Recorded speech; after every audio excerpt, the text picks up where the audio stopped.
Hello, Patriots. This is Dr. Dawn. I'm doing this video today for you, parents, to inform you of what's going on with this COVID pandemic and your rights that you have to protect your children. So I'm going to start off with this article that came out today, which I think every parent should be very, very worried. And that is a judge in LA County. The LA County Department of Children and Family Services successfully convinced a judge to remove a child from a home because his parents tested positive for COVID-19. Is this our new normal? I certainly hope not. So please, after I give you all the information, share this video with as many parents as you know, Facebook mom groups, Twitter. Please just spread it around. And of course, if you like the video, give me a thumbs up and subscribe. So first I'm going to go over a graph that I pulled off of the internet. And this is from the CDC, and I just pulled it today. And again, I will link it. So think about this. We have approximately 329 million people in the United States. And between the ages of 0 to 24, 160 people, or actually should I say 160 kids and young adults, passed away from the coronavirus from the date of 3/14 to the date of 6/20. And so we are shutting down our schools, or we have shut down our schools. We're going to rearrange our schools. We are putting masks on our children's faces because 160 young adults and children have passed away. And out of that 160, the CDC even says that many of them already had other ailments. And so they just tested them for COVID. And then they put that on the death certificate. So they may have had things that they were going to die from anyway, but again, they had to test for COVID and they put that down, which I think is totally wrong. The other point is I looked through so much data to see, could we find something in infants? Could we find elementary school? Could we find junior high? Could we find high school age kids? No, they lumped it all together from 0 to 24 years, which I think is really sneaky, and I'm not happy that they did that. But in any event, I have the graph here, and I'm just going to show you really quick. So on this graph, if you can see the yellow line, that is the age from 0 to 24. If you look at the top line, that is the group, that is the older group of individuals, and they're at risk and they've had the most deaths. So really, this is not impacting our children. And I also took the time to write down from each week how many from that age group passed away. So just as of 6/6/20, a couple weeks ago, 4 children or young adults passed away.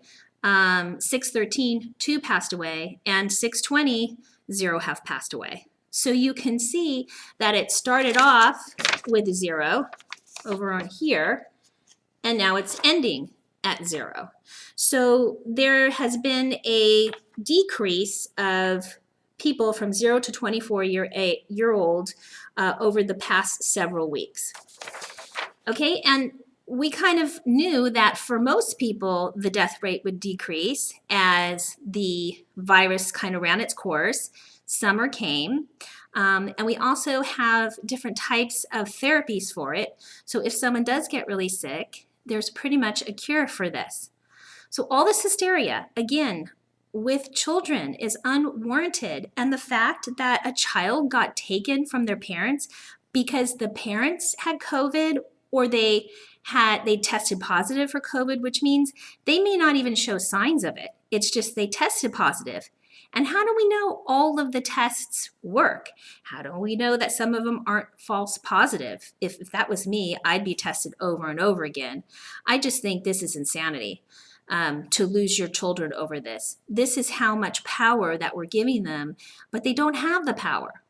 So this is the other thing that I want to tell you. In California, as I said in my last couple videos, our governor gave gave his power, or basically gave the information over to the health department.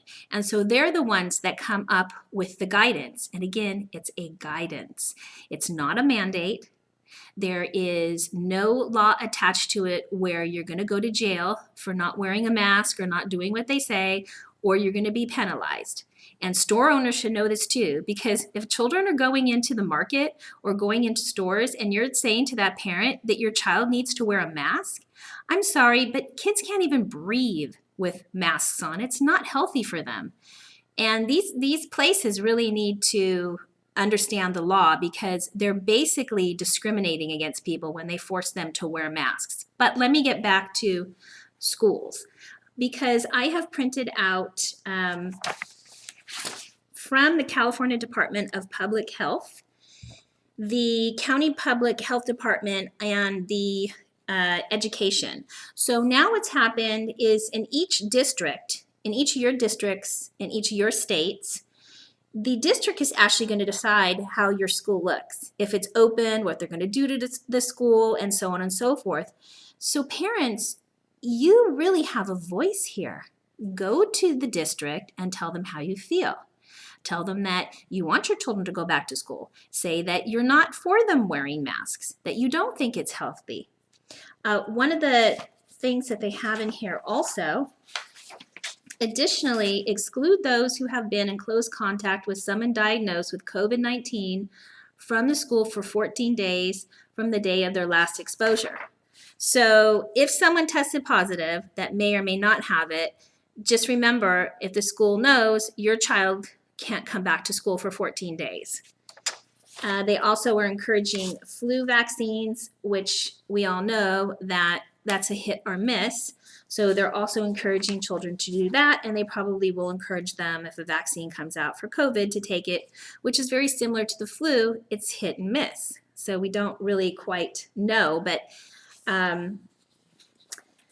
lastly, I would just take a look at this guide and really look it up.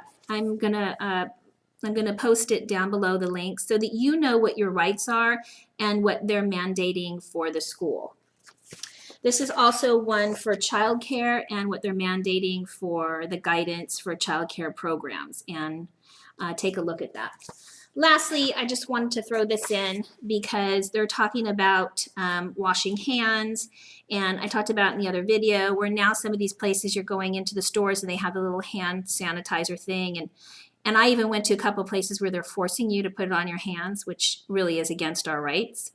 But even the CDC says that hand sanitizer use, hand sanitizer also may not remove harmful chemicals such as pesticides, and they're saying that it is not going to prevent COVID, and that you should use soap and water. And it's also, if you don't put enough of it on your hands, it doesn't kill anything, and it really dries your hands out. And for little kids, they put that stuff in their mouth. Parents, don't be putting glops of this stuff on your kids' hands. They put it in their mouth, they can get it in their eyes, they can put it in their nose. It's not healthy for them. So that's the last thing I wanted to say. I hope this video has been informative. And again, please share it with everyone you know. Have a great day.